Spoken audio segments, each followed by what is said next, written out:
MCR Pure Cotton Club, formals and casual shirts. Summer வந்தாச்சு, எங்க கிட்ட விட்டுருங்க, நாங்க பாத்துக்கிறோம். GT Holidays, South India's #1 travel brand. குறைந்த விலை, நிறைந்த தரம், தங்கள் தேவைகள் அனைத்தும் ஒரே இடத்தில். ஜெயச்சந்திரன். கன்னியாகுமரியோட காங்கிரஸ் பாராளுமன்ற உறுப்பினரான திரு விஜய் வசந்த் அவர்கள் அவரோட எக்ஸ்பிரஸ் பக்கத்துல ஒரு பதிவு ஒன்று போட்டிருக்காரு. ரம்ஜான் பண்டிகையை முன்னிட்டு எல்லா சகோதரர்களுக்கும் மகிழ்ச்சியும் அமைதியும் நிறைந்த ரம்ஜானா இந்த ரம்ஜானானது இழுக்கட்டும் அப்படின்னுட்டு அவரோட வாழ்த்துக்களை பதிவு செஞ்சிருக்காரு.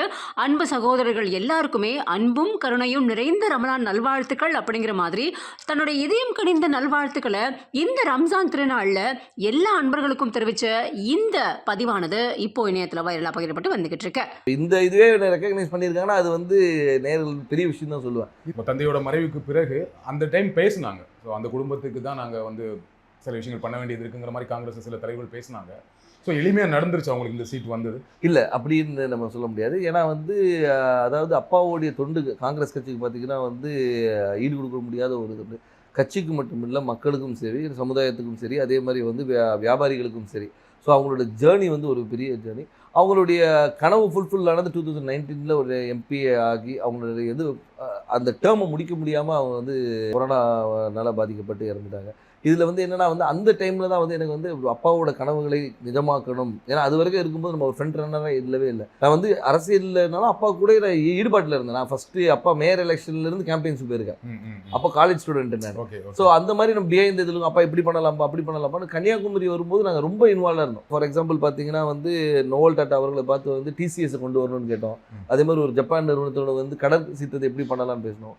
அப்பா வந்து முயற்சி எடுத்து ஏர்போர்ட்டே வர ஃபீஸிபிலிட்டி இல்லைன்னு சொல்லும்போது ஒரு எக்ஸ்பர்ட்ஸை கூப்பிட்டு வந்து அவங்கள டெல்லி கூப்பிட்டு போய் வாங்கி எஸ் இஸ் ஃபீஸிபிள்னு சொல்லி ஃபஸ்ட் ஃபேஸ் பண்ணி செகண்ட் ஃபேஸ் ஓகே. ஸோ இந்த மாதிரி ஒரு விஷனோட போயிட்டு இருக்கும்போது திடீர்னு மறைந்த உடனே ஐயோ அது பண்ண வேண்டிய கடமை நம்மளுடைய கடமைன்னு நான் சொல்லுவேன். ஒரு தந்தையை விட்டு போன பணிகளை மகனாக செய்ய வேண்டியது. அது குடும்ப ரீதியாகவும் சரி, வசந்தன் கோவாக இருந்தாலும் சரி, சமூக பணியாக இருந்தாலும் சரி, வந்து இது எனக்கு செய்ய வேண்டிய கடமைன்னு தான் எடுத்துக்கோங்க. உங்களுக்கு அந்த கடமையை அதை நம்ம பண்ணணுங்கிற ஒரு ஆசையும் கடமையும் இருக்கு. பட் கட்சிக்குள்ள அதை முழுமையாக ஒத்துக்கிட்டாங்களா? கட்சிக்குள்ள வந்து முழுமையாக ஒத்துக்கிட்டாங்கன்னா நான் வந்து மறைந்த பின்பு நான் உள்ள வரல. அதுக்கு முன்னாடி பார்த்து ஏஐசிசி மெம்பராக இருந்திருக்கேன், ஆர்ப்பாட்டங்களில் கலந்துருக்கிறேன், நிகழ்ச்சிகளில் கலந்துருக்கேன். ஏன்னா அப்பா ஃப்ரெண்ட் ஹேண்ட் இருந்தாலும் நம்ம தெரியல. நிறைய பேர் கேட்டாங்க நீங்கள் கட்சியில் என்ன இருந்தீங்க சார், நான் இதில் இருந்த பாருங்க அப்படின்னு ரெஃபரன்ஸ். ஓகே நீ இருந்திருக்கீங்களான்னு ஒரு இது வந்து அப்பா மறைவு பின்பு வந்து நம்ம தெரிஞ்ச உடனே ஒரு லைம் லைட்டில் வந்த மாதிரி. நடுவில் கார்த்தி சிதம்பரம் அவர்கள் கன்னியாகுமரி தொகுதிக்கு வந்து பிரியங்கா காந்திக்கு விருப்ப மனு கொடுத்தாரு இல்லையா? அப்போ எப்படி இருந்துச்சு அது? அப்போ எனக்கு என்ன தோணுச்சுன்னா, ஓகே கட்சிக்குள்ள அதுக்கு முன்னாடியே பேசிட்டு இருந்தாங்க விஜய் வசந்துக்கு தான் தொகுதி கொடுக்க போறாங்க அப்படின்னு பேசிட்டு இருக்கும்போது இந்த ஒரு நிகழ்வு நடந்தது. கட்சிக்குள்ள அப்போ ஒரு சப்போர்ட் இல்லாம இருக்கும் அப்படி இல்லை. அதாவது அதுக்கு தான் பேர் விருப்ப மனுன்னே வச்சிருக்காங்க. அவங்க விருப்பப்படுறவங்கள வந்து இது பண்றது தான் விருப்ப மனு வச்சிருக்காங்க. ஏன்னா வந்து அப்பா போட்டியிடும் போது ராகுல் காந்தி அங்கே போட்டியிடும் சொல்லி விருப்ப மனு கொடுத்தவங்களும் இருக்காங்க. ஸோ அதனால அந்த விருப்பத்தை வந்து ஒரு அகில இந்திய தலைவர் நம்ம தொகுதியில் கன்னியாகுமரி வந்து காங்கிரஸோட கோட்டையாக இருந்த ஒரு இது, காமராஜர், குமரி அனந்தன் இவங்கெல்லாம் வெற்றி பெற்ற ஒரு இது, டென்னிஸ் எல்லாருமே வெற்றி பெற்ற ஒரு காங்கிரஸோட இதாக இருந்தனால அந்த ஒரு பலம் இருக்கிறதுனால வந்து பண்ணால் நல்லா இருக்கும்ன்ற ஒரு இது. இப்போ சீட் கொடுத்தாச்சு, எந்த அளவுக்கு நம்பிக்கையா இருக்கீங்க? ரொம்ப நம்பிக்கையா இருக்கு. மக்கள் என்ன ரெஸ்பான்ஸ் சொல்றாங்க? மக்கள் ரெஸ்பான்ஸ் ரொம்ப நல்லா இருக்கு, ரொம்ப நல்லா இருக்கு. அதே மாதிரி என்னன்னா வந்து ஆதரவும், அதாவது வந்து முதற்கண் வந்து கட்சியோடைய ஸ்ட்ரென்த்தும் இந்த எங்களுடைய கூட்டணியோடைய பலமும், அதுபோல் அப்பா விட்டு சென்ற பணிகளும், அதுபோல் ராகுல் காந்தி அவர்களுடைய வருகை, அது வந்து அந்த கரெக்டாக அந்த மார்ச் 1 வந்தது வந்து ஒரு பெரிய எழுச்சியை கொடுத்தது. எங்கள் தொண்டர்கள் மத்தியிலும் சரி, பொதுமக்கள் மத்தியிலும் ஓகே நம்ம ஊர் வந்திருக்காங்க, அவர் பண்ண, அதாவது ஒரு தலைவராக வராமல் ஒரு தொண்டனாகவும் சராசரி மனிதனாக வந்தார். இப்போ நீங்கள் வந்து எல்லா தலைவரும் வராங்க, மீட்டிங் போகிறாங்க. அப்படி இல்லாமல் ரோட்டில் ஒரு டீ கடையில் நின்று ஒரு பையனை கூப்பிட்டு பேசி அவங்ககிட்ட ரன்னிங் இன்ட்ரெஸ்ட் இல்லைன்னா ஷூஸ் இருக்கா, இல்லைன்னா ஷூஸ் வாங்கி கொடுத்து அனுப்புகிறேன். ஸோ இந்த மாதிரி ஒரு இதுக்கு பர்சனல் கனெக்ட், திடீர்னு போய்ட்டு ஸ்கூலில் போய் தண்டனை எடுக்கிறாரு, இன்ட்ராக்ட் பண்ணுற ஸ்டூடெண்ட்ஸோட. அதே மாதிரி பார்த்தா இதுக்கு முந்தின இதில் பார்த்தா நெசவாளிகளும் சரி, விவசாயிகள் இன்ட்ராக்ஷன், மீனவர், அந்த மாதிரி எல்லாரோட கனெக்ட் பண்ணும்போது வந்து நம்மளோட ஒருத்தர் அவர் அப்படின்ற ஒரு அஃபினிட்டி வருது. அது போக மட்டும் இல்லாமல் இப்போ ஆளுகின்ற பிஜேபி அரசு மீது உள்ள எதிர்ப்பும் அதிருப்தியும் கூட ஒரு பெரிய பலமாக இருக்கும். கன்னியாகுமரியில் பிஜேபிக்கு கொஞ்சம் ஸ்ட்ராங் இல்லையா? பொன்னார் அவர்கள் ரொம்ப ஸ்ட்ராங்கான கேண்டிடேட் தான் இல்லையா? அதை மறக்க முடியாது. கண்டிப்பாக அதை நம்ம மறுக்க முடியாது. நம்ம வந்து அதாவது பிஜேபி தரப்பில் திரு பொன் ராதாகிருஷ்ணன் அவர்கள் வந்து ஒரு 2 முறை எம்பியாக இருந்தவர் தான், ஒரு பெரிய வேட்பாளர். ஆனாலும் எங்களுடைய கூட்டணி, அதாவது எங்கள் திமுக சார்ந்த கூட்டணி வந்து மிக பலமான கூட்டணி சொல்லலாம். அது வந்து திமுக மட்டும் இல்லாமல் எங்களை சார்ந்து இருந்த மதிமுக, அதுக்கு ஒரு விடுதலை சிறுத்தைகள், அதுக்கு ஒரு முஸ்லீம் லீக், அதுக்கப்புறம் மனிதநேய மக்கள் கட்சி, இது எல்லாமே பார்த்திங்கன்னா வந்து எங்களுடைய ஒவ்வொரு பேஸையும் கவர் பண்ணுது. அதாவது ஒரு முஸ்லீம்ஸ் கவர் பண்ணுறது, திமுகவோட ஸ்ட்ராங் ஹோல்டு, மதிமுகவோட ஸ்ட்ராங் ஹோல்டு, அந்த மாதிரி வந்து எல்லா பாக்கெட்டும் கவர் பண்ணி எங்களோட ஸ்ட்ரென்த்தை வந்து நான் இன்னும் மொபிலைஸ் பண்ணி வச்சுருக்கோம். ஸோ இப்போ பார்த்தீங்கன்னா வந்து இது வந்து எங்களோட ஷுவர் ஷாட் விக்ட்ரின்னு சொல்லணும். ஸோ உங்கள் கூட்டணியோட ரொம்ப ஸ்ட்ராங்காக இருக்குது, அந்த கூட்டணியை ஒரு பெரிய வெற்றி தேடித்தரும்னு சொல்கிறீங்க. கண்டிப்பாக திரு வசந்தகுமார் அவர்களுக்கு கன்னியாகுமரி தொகுதி மக்கள் வாக்களித்தாங்க. ஏன் விஜய் வசந்த் அவர்களுக்கு வாக்களிக்கணும்? ஏன் உங்களுக்கு வாக்களிக்கணும்? அதான் வசந்தகுமார் அவர்களுக்கு வாக்களித்தனால விஜய் வசந்துக்கு வாக்களிக்கணும்னு நான் சொல்ல வரல. ஆனால் ஒரு காங்கிரஸ் வேட்பாளராகவும் அதே மட்டுமல்ல வசந்தகுமார் அவர்கள் வந்து இந்த மக்களுக்கும் கன்னியாகுமரி மக்களுக்கும் பல துண்டுகளை செஞ்சுருக்காங்க. அது விட்டு போன பணிகளை வந்து அவர் மகன் செய்வார் என்ற ஒரு நம்பிக்கை அவங்களுக்கு இருக்குது. அது மட்டும் இல்லாமல் வந்து நான் வந்து ஒரு வாரிசாக வந்து நேராக போயிட்டு வந்து நான் நேராக டெல்லியில் இங்கேயும் போய் வரல.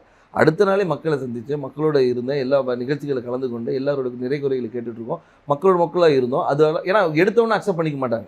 கேட்குற கேள்விக்கு நான் சொல்கிறேன், அதை அக்செப்ட் பண்ண வைக்கிறதுக்கு நான் ஒர்க் பண்ணேன். ஸோ அதனால் வந்து அப்பாவுடைய இடத்தை வந்து மகன் வந்து நிரப்பார் என்ற நம்பிக்கையை அவங்களுக்கு கொடுத்தேன். அந்த நம்பிக்கையை வந்து எல்லார் மேலேயும் பெருசாகவே இருக்குது. அதனால் வெற்றி வாய்ப்பு ரொம்ப நல்லது. குமரி மாவட்டத்தில் வரீங்க, ரொம்ப படித்த மாவட்டம், ஆனால் அங்கே நிறைய பிரச்சனைகளும் இருக்குது. அதை கரெக்டாக ஐடென்டிஃபை பண்ணியிருக்கீங்களா? என்னென்ன திட்டங்கள் வச்சுருக்கீங்க? கண்டிப்பாக. அதாவது வந்து நீங்கள் கன்னியாகுமரியை பொறுத்த வரைக்கும் பார்த்தீங்கன்னா வந்து இந்த மிக்ஸ் ஆஃப் ஆல்னு சொல்லலாம். அதாவது கடல் இருக்குது, மலை இருக்குது, எல்லாமே இருக்குது. அதனால் வந்து மக்களுடைய தேவைகளும் அவங்களுடைய இதுவும் நிறைய வேறுபாடுகள் இருக்குது. ஒரு பாக்கெட்டையும் நாங்கள் அனலைஸ் பண்ணி வச்சுருக்கோம். அதாவது இந்த மக்களுக்கு இது தேவை, இவங்களுக்கு இது தேவையில்லைன்ற அளவுக்கு அனலைஸ் பண்ணி வச்சுருக்கோம். மக்களுக்கு விரோதமான எந்த ஒரு சட்டத்தையும் கொண்டு வரக்கூடாது என்ற ஒரு முடிவும், மக்களுக்கு எப்போவுமே நன்மை கொடுக்கணுன்ற ஒரு சட்டத்தை கொண்டு வரணும், அவங்கள மக்களுடைய வாழ்வாதாரத்தை உயர்த்துகிற அளவுக்கு என்ன செய்யணுமோ அந்த திட்டங்களை கொண்டு வந்து. எனக்கு தெரிஞ்ச வரைக்கும் குமரி மாவட்டத்தில் வாழ்வாதாரம் ஓரளவுக்கு நல்ல வாழ்வாதாரம் இருக்கும், எல்லாமே படித்தவங்களாக இருப்பாங்க, வேலையில் இருப்பாங்க. ஆனால் என்னென்னா அங்கே என்ன வேலை கிடைக்குன்னா, ஒன்று படித்து முடித்தா டீச்சர், பெண்களாக இருந்தால் நர்ஸு, அப்படி இல்லைன்னா இப்போ ஒரு சமீப 10 வருடங்களாக சாஃப்ட்வேர் இன்ஜினியர் நிறைய பேர் வந்து சென்னையில் வேலை பார்க்குறாங்க, ஃபாரின் போவாங்க, கப்பல் போவாங்க, இந்த மாதிரி வேலை செய்வாங்களே தவிர மாவட்டத்துக்குள்ளே வேறு என்ன வேலை வாய்ப்புனா எதுவுமே பெருசாக கிடையாது. ஃபேக்ட்ரிஸ் கிடையாது, சாஃப்ட்வேர் கம்பெனிஸ் கிடையாது. அப்போ அதற்கான திட்டங்கள் என்ன? அதற்கான திட்டங்கள் நிறைய கொண்டு வர திட்டங்கள் நிறைய இருக்குது. ஏன்னு சொல்லிங்கன்னா வந்து நீங்கள் சொல்கிற ரிக்குவயர்மெண்ட்ஸ் மட்டும் பார்த்தீங்கன்னா வக்கீல்களும் நிறைய இருக்குது, டாக்டர்ஸ் நிறைய இருக்கிறாங்க. நீங்கள் சொன்ன அது நர்ஸ் டாக்டர்ஸ். அது மட்டும் இல்லாமல் வந்து லிட்ரஸி ரேட் அதிகம் இருக்கிறதுனால வந்து இவங்க பல இடங்களில் ஸ்ப்ரெட் பண்ணியிருக்கிறாங்க. ஸோ அது மாதிரி தொழிற்சாலைகளை கொண்டு வரது வந்து ஒரு சில பாக்கெட்டில் கொண்டு வரலாம். நீங்கள் பார்த்தீங்கன்னா தொழிற்சாலைகள் வந்து ஒரு இடத்துல அதே மாதிரி கடற்புற கதை வந்து டெவலப் பண்ணுறது என்னென்ன கொண்டு வரணும். ஸோ தொழிற்சாலை கொண்டு வருது. அதனால வந்து ஒவ்வொரு ஊர் இப்போ பார்த்தீங்கன்னா ரப்பர் ஃபேக்ட்ரி இருக்காங்க, ரப்பர் ஃபேக்ட்ரியை வந்து நம்ம டெவலப் பண்ணலாம். ஸோ வந்து அது மாதிரி தொழிற்சாலை நிறைய இருக்குது. அதே மாதிரி வேலைவாய்ப்பு திட்டங்களும் நிறைய கொண்டு வரலாம். நம்ம என்னென்னா நம்ம மக்கள் என்னென்னா இங்கே இருக்கிற மக்கள் எல்லாமே பாதி பேர் வெளியே தான் இருக்கிறாங்க. இப்போ இந்த கொரோனால தான் நமக்கு தெரிஞ்சு பாதி பேர் ஊரில் இருக்கும், இவ்வளோ பேர் வந்து நம்ம ஊரை சார்ந்தவங்க இந்த தமிழ்நாடு முழுக்க இருக்காங்கன்னு தெரிய வந்தது. MCR Pure Cotton Club, formals and casual shirts. Summer வந்தாச்சு, எங்க கிட்ட விட்டுருங்க, நாங்க பாத்துக்கிறோம். GT Holidays, South India's #1 travel brand. குறைந்த விலை, நிறைந்த தரம், தங்கள் தேவைகள் அனைத்தும் ஒரே இடத்தில். ஜெயச்சந்திரன்.